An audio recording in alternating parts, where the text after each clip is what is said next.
अहिलेको जमानाको माइकहरुको कलेक्सन म देखाउँछु है तपाईले यहाँ देख्न सक्नुहुन्छ। यो चाहिँ तपाईको होली ल्यान्ड सिरिजमा रहेको छ, एकदम बवाल सिरिजमा रहेको छ। 24 बिटको फ्लोटिङ अडियो साथसाथै ब्याट्री ब्याकअप पनि 10 घण्टा भन्दा माथि प्लस भएको इजी टु युज क्यामेरादेखि लिएर सबैलाई युज गर्न मिल्ने वाला माइक एकदम सजिलोमा यहाँ देख्न सक्नुहुन्छ, एकदम दामीमा पाउन सक्नुहुन्छ। आवाजको कुरा गर्दाखेरि यो तपाईको चिम्मेसरी आवाज दिन्छ भने यति दामी फास्ट छ नि। साथसाथै होली ल्यान्डको ओरिजिनल रहेको छ भने यो देखाएको मोडल चाहिँ तपाईको कलर माइक सिरिज रहेको छ। यो देख्न सक्नुहुन्छ M2S भन्ने सिरिज रहेको छ। यसको इनबिल्ट भित्र तार पाउन सक्नुहुन्छ, जसको कारणले गर्दा तपाईले 13 प्रो म्याक्स 14 प्रो म्याक्समा पनि तपाईले युज गर्न सक्नुहुन्छ है। साथसाथै अर्को तपाईको यहाँ देख्न सक्नुहुन्छ लार्क M2। यो चाहिँ तपाईको क्रिएटर्सहरुको फेभरेट सानो कोइन जस्तो माइक रहेको छ। इन्टरभ्यू साथसाथै यसको फाइदा के हो भन्दाखेरि यो तपाईको M2S Duo को तुलनामा M2S Duo मा चाहिँ तपाईले यस्तो टाइप सी को मात्रै पाउन सक्नुहुन्छ भने यहाँबाट तपाईले तार जोडेर चाहिँ तपाईले 13 प्रो म्याक्स 14 प्रो म्याक्समा कनेक्ट गर्नुपर्छ भने यो तपाईको यहाँ देख्न सक्नुहुन्छ M2 सिरिजमा चाहिँ तपाईले यहाँ देख्न सक्नुहुन्छ दुईटैको अप्सन पाउन सक्नुहुन्छ।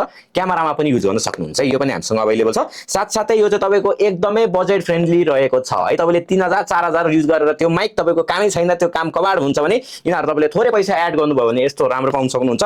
24 बिट्सको फ्लोटिङ अडियो यसैमा पाउन सक्नुहुन्छ। ब्याट्री ब्याकअप भने अलिकति थोरै कम पाउन सक्नुहुन्छ भने साइज पनि यहाँ देख्न सक्नुहुन्छ तपाईको सानो। साथसाथै पावर बैंक पोर्टेड देखि लिएर सबै भएको पाउन सक्नुहुन्छ। बिगिनर्स हुनुहुन्छ भने चाहिँ तपाईको लागि यो माइक पर्फेक्टै हुन्छ। अब यति किन्ने नि पैसा छैन भने तपाईले यहाँ देख्न सक्नुहुन्छ यो युज गर्न सक्नुहुन्छ। यस्तो तरिकाको तपाईले वायरलेसली चार्ज त गर्न सक्नु हुँदैन, तर यसमा तपाईले चार्ज गर्ने सानो एउटा ढिका जस्तो दिएको हुन्छ। त्यसले चार्ज गरेर चलाउनु भयो भने तपाईको एटलिस्ट कति घण्टा चल्छ भन्दाखेरि लगभग 8-8 घण्टा त चलिहाल्छ। त्यसो टाइपको रहेको छ। बजेट फ्रेन्डली लिनु होला, तर त्यो भन्दैमा जुन पाइ त्यही माइक नलिनु होला। इन्डस्ट्री स्ट्यान्डर्ड सेट गरेको माइक यो तपाईको माइकहरु अप्सनमा छ। जस्तै एकदमै बवाल लिने भए M2S Duo लिँदा भइहाल्यो, त्यो भन्दा अलिकति कम लिने भए M2 लिँदा भइहाल्यो, त्यो भन्दा अलिकति कम लिने भए यो A1 लिँदा भयो भने त्यो भन्दा कम लिने भए यो लिनु होला। यो भन्दा बाँकी माइक नलिँदा हुन्छ, बरु यो भन्दा माथिको माइक लिँदा हुन्छ। तपाईलाई साउन्ड क्वालिटीमा चित्त बुझ्छ। यो सबै माइक अवेलेबल छ GNT टेक्नोलोजीमा। दाम चेक